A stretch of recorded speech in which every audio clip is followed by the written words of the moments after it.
Court के फैसले पर विक्रमादित्य सिंह का बयान सामने आया। हाईकोर्ट के फैसले का स्वागत उनकी तरफ से किया गया है। लोकतांत्रिक प्रणाली को दरकिनार किया गया सरकार की तरफ से आरोप सरकार पर उन्होंने लगा दिया और साथ ही कहा कि पहले भी सरकार ने शक्तियों का दुरुपयोग किया है। आप विक्रमादित्य सिंह के बयान को सुनिए, फिर हमारे साथ तमाम पार्टियों के प्रवक्ता जुड़ेंगे।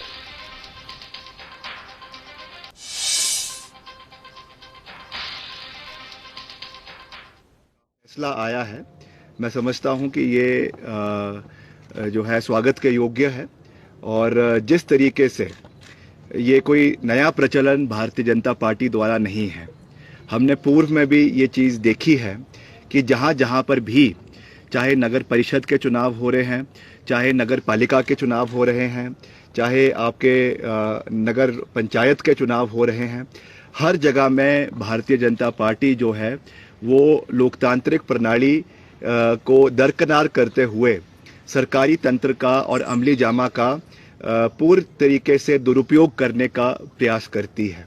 और शिमला के अंदर भी हमको ये देखने को मिला कि कई वार्ड्स में जहां पर पूर्व में कांग्रेस पार्टी के प्रत्याशी जीते हैं और जो कांग्रेस पार्टी के स्ट्रॉन्ग होल्ड्स हैं उनमें जो है उनको तोड़ने के लिए और ख़ास करके जो भाजपा के इलाकों के स्ट्रॉन्ग होल्ड्स हैं उनके 2 वार्ड्स बनाए और जो हमारे वार्ड्स हैं जो कांग्रेस समर्थित इलाके हैं उनके जो है 2 का 1 वार्ड बनाया है। ये जो है एक गलत परंपरा सरकार ने शुरू करने का प्रयास किया था, मगर आज का जो फैसला माननीय हाईकोर्ट का है ये बहुत ही स्वागत के योग्य है और ऐसा सुनने में आया है कि सरकार इस फैसले के खिलाफ जो है वो सुप्रीम कोर्ट में याचिका एसएलपी के माध्यम से दायर कर रही है और इसके खिलाफ अगर सरकार जो है वो सुप्रीम कोर्ट जाती है तो हम वहां पर भी मिलकर जो है इसका विरोध करने में पूरे आगे तरीके से बढ़ेंगे। आज तो आपने सुना कि शिमला ग्रामीण से विधायक विक्रमादित्य सिंह ने सरकार पर इस पूरे मामले को लेकर तंज कस दिया। इस वक्त हमारे साथ फोनलाइन पर गौरव शर्मा प्रवक्ता आम आदमी पार्टी जुड़े हुए, साथ ही कौशल मुंगटा प्रवक्ता कांग्रेस जुड़े हुए। आप दोनों का बहुत बहुत स्वागत है जनता टीवी पर।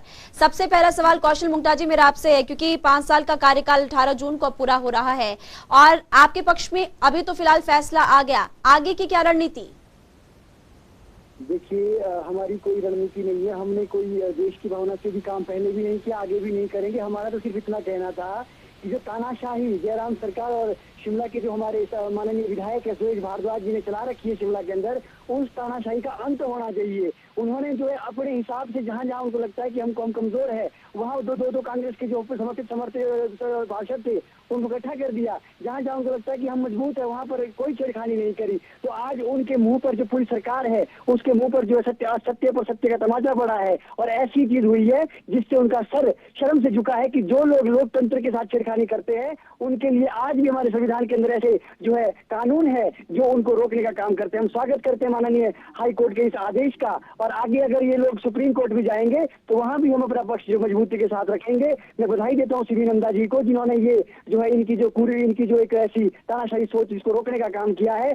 और रही बात कार्यकाल खत्म होने की, तो एडमिनिस्ट्रेशन का शासन लगना चाहिए। शिमला पे जो नगर निगम है इनको हटा करके यहाँ आयुक्त जो हमारे हैं उनके पास यहाँ का 5 या 18 जून के बाद चार्ज दिया जाए और भाजपा की जो है तानाशाही को रोकने का काम होना चाहिए।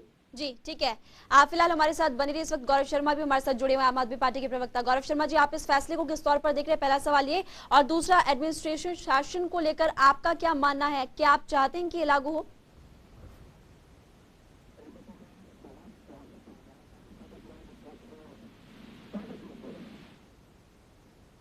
गौरव शर्मा जी, क्या आप तक आवाज पहुंच पा रही है?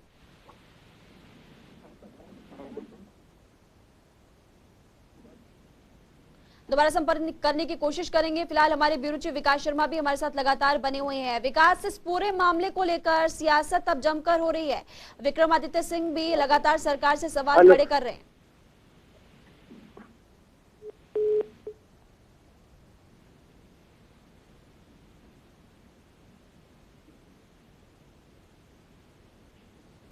दोबारा संपर्क करने की कोशिश करेंगे। फिलहाल गौरव शर्मा जी, क्या आप तक आवाज पहुंच पा रही है?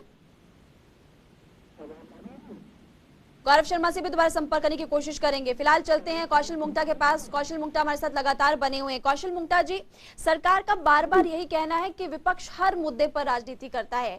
इस मामले की अगर बात की जाए तो अभी भी यही कहा जा रहा है कि इस मुद्दे पर भी विपक्ष राजनीति ही कर रहा है। देखिए, हम राजनीति कहाँ कर रहे हैं। 34 वार्ड थे, इन्होंने 41 बनाए, जरूरत नहीं थी। हमारे वार्ड थे, सारे काम अच्छे से हो रहे थे। जो जीतेगा वो अपने काम के दम पर जीतेगा।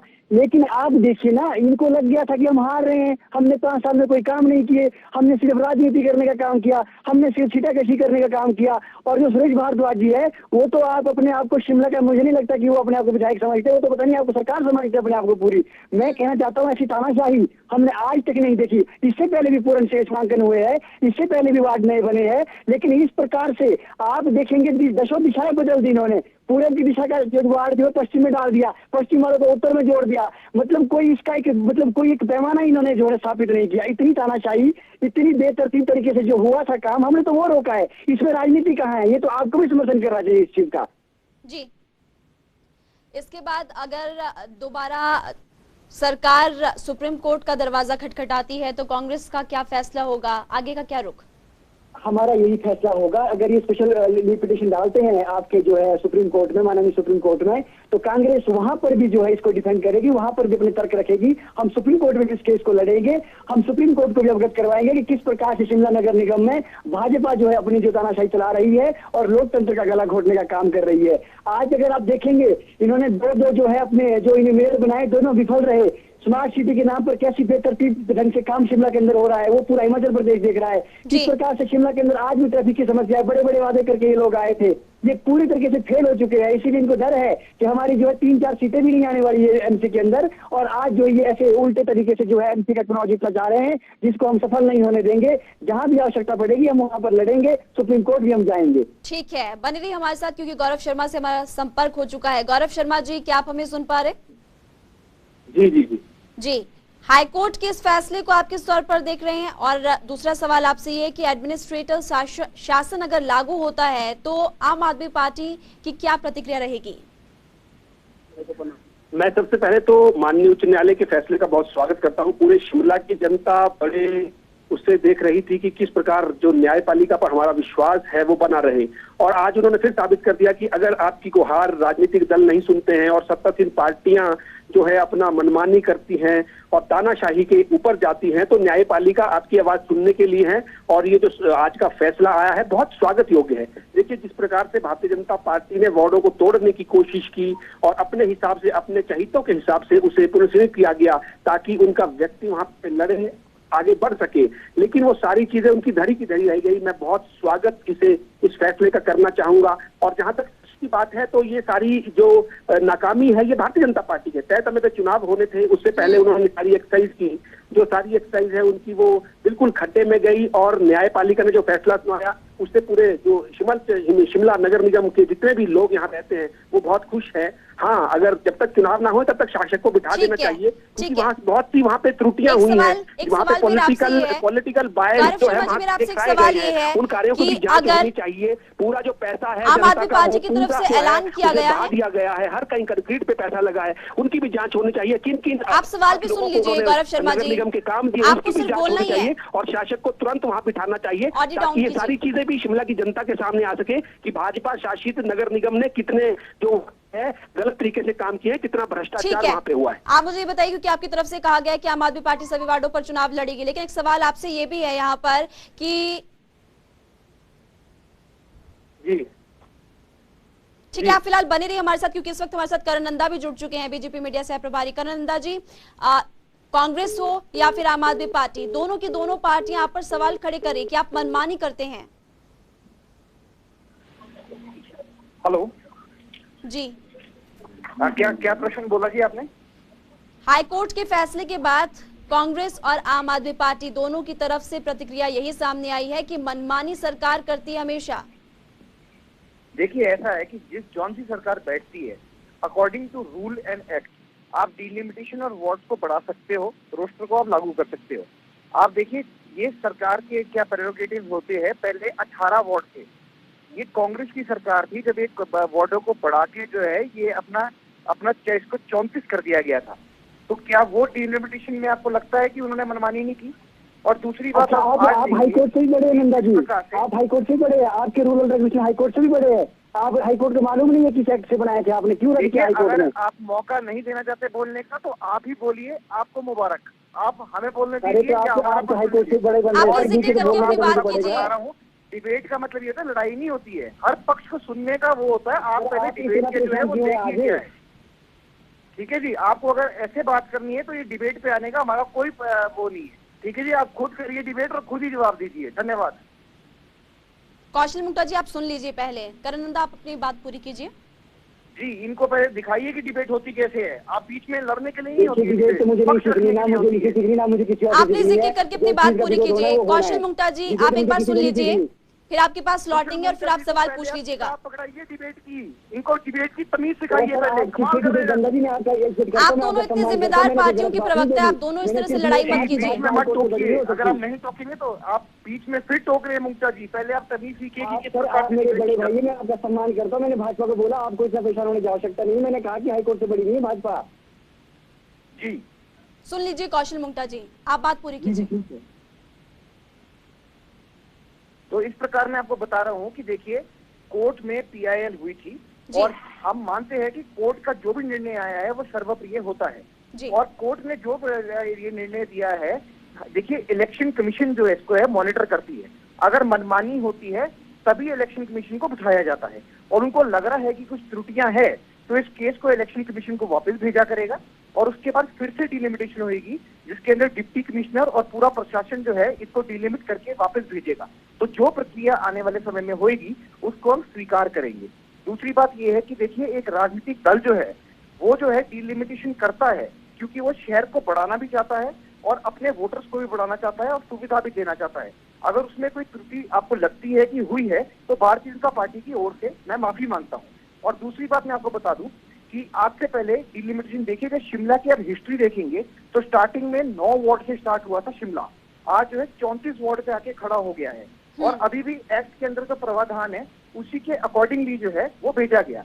बट उसके अंदर अगर गलती हुई है तो हम उसको रिवर्ट बैक करेंगे और उसकी त्रुटि को ठीक करेंगे और चुनाव जो है वो इलेक्शन कमीशन कराएं, हम उसके लिए तैयार हैं। ठीक है कौशल मुक्ता जी, अब है आपका कोई सवाल? जी देखिए, क्यों नहीं है, मेरी बात सुनिए। करण नंदा जी मेरे बड़े भाई, मेरी इनसे कोई वो नहीं, मैं सम्मान करता हूँ इनका। मैंने सिर्फ इतना कहा कि ये कह रहे थे कि हमने जो कार्य किया है वो जो है सही है, इस बात को ठहराने की कोशिश कर रहे थे। मैंने कहा कि हाई कोर्ट रद्द नहीं करता अगर आपके काम सही होते। और अभी ये माफी मांग रहे हैं और ये कह रहे हैं कि हम जो है इस त्रुटि को सुधारेंगे। लेकिन आपने तो मुझे ये कहा कि भाजपा बोल रही है हम स्पेशल रिपिटिशन दायर करेंगे, सुप्रीम कोर्ट जाएंगे। इसका मतलब है आप अपनी गलती सुधार जो हम नहीं मान रहे हैं। और रही बात है 9 से 34 वार्ड बनने की, तो आज से पहले कभी इस तरीके से वार्ड नहीं बने जहां पर जो है आपने उत्तर दिशा का वार्ड पश्चिम में जोड़ दिया, पश्चिम का पूरब में जोड़ दिया, जिसका कोई लिंक ही नहीं, जिसका कोई तुक ही नहीं है। सिर्फ और सिर्फ राजनीतिक तरीके से अगर आप किसी को कमजोर करना चाह रहे हैं, राजनीतिक देश से अगर आप कोई वार्ड बना रहे हैं, तो आपको ये तानाशाही रुकनी ही चाहिए थी जो सुप्रीम कोर्ट हाई कोर्ट ने आज रोकी है। हम तो दाद देते हैं हम हमारे माननीय हाई कोर्ट की, जिन्होंने इतना बड़ा फैसला दिया और इतना जो सम्मानजनक फैसला हमारे जनता के हक में दिया है। मैं कांग्रेस, अगर कांग्रेस जैसा काम करती तो मैं उसका भी विरोध करता। हमको करना चाहिए विरोध ऐसी चीजों का। लेकिन आप देखिए, अगर सही तरीके से डिलिमिटेशन होता तो हम स्वागत करते, अगर जो सही तरीके से वार्ड जोड़े जाते हम स्वागत करते। यहाँ पे ऐसा हुआ, जो कांग्रेस के 2 समर्थित उम्मीदवार जो जीते हुए लोग हैं उनके वार्ड 1 कर दिए और भाजपा के जो लोग जहाँ पर थे उनको बिल्कुल एज इट इज रखा, थोड़ी भी सरकारी नहीं करी। तो ये चीज तो पूरी दुनिया को दिख रही, पूरे प्रदेश को दिख रही थी, पूरी दुनिया को चीजें दिख रही है। एक बार जवाब ले लेते हैं करण नंदा जी, इनके सवाल का जवाब दीजिए। देखिए, डिलिमिटेशन जो है, डिलिमिटेशन में आप देखिए बूथ्स होते हैं। एक 91 बूथ से शिमला कॉन्स्टिट्यूंसी बनती है और बाहर के जो बूथ है उनको जोड़ के जो है वो आपका नगर निगम का एरिया बनता है।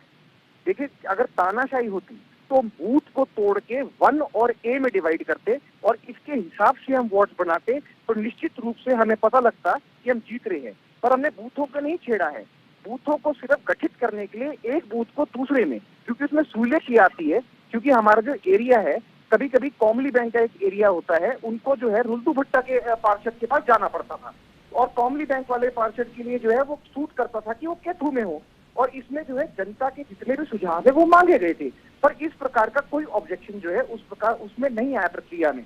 आप पूरे देखिए, उस टाइम 41 ऑब्जेक्शन कुल मिला के आए थे और सबसे ज्यादा जो है वो केथू वार्ड में आए थे। तो हमने बूथों को सिर्फ जो है वो जनता की सहूलियत के लिए डिलिमिटेशन के अंतर्गत हमने दाएं और बाएं किया था। पर अगर उसमें अगर कोई वो रह गया था तो उसमें हमारे ऑब्जेक्शन तो थे, उसमें वो कंसिडर भी हुए थे। जी। और देखिए ये पूरी एक प्रक्रिया होती है और प्रक्रिया को सिर्फ जो चैलेंज है वो आप जनता को एक मौका दिया जाता है जो कि दिया गया था। तो ऐसा कोई तानाशाही वाली चीज नहीं ठीक है, है। हमने किसी बूथ को नहीं तोड़ा है। जी, शुक्रिया आप दोनों का जनता टीवी के साथ इस पूरे मसले को लेकर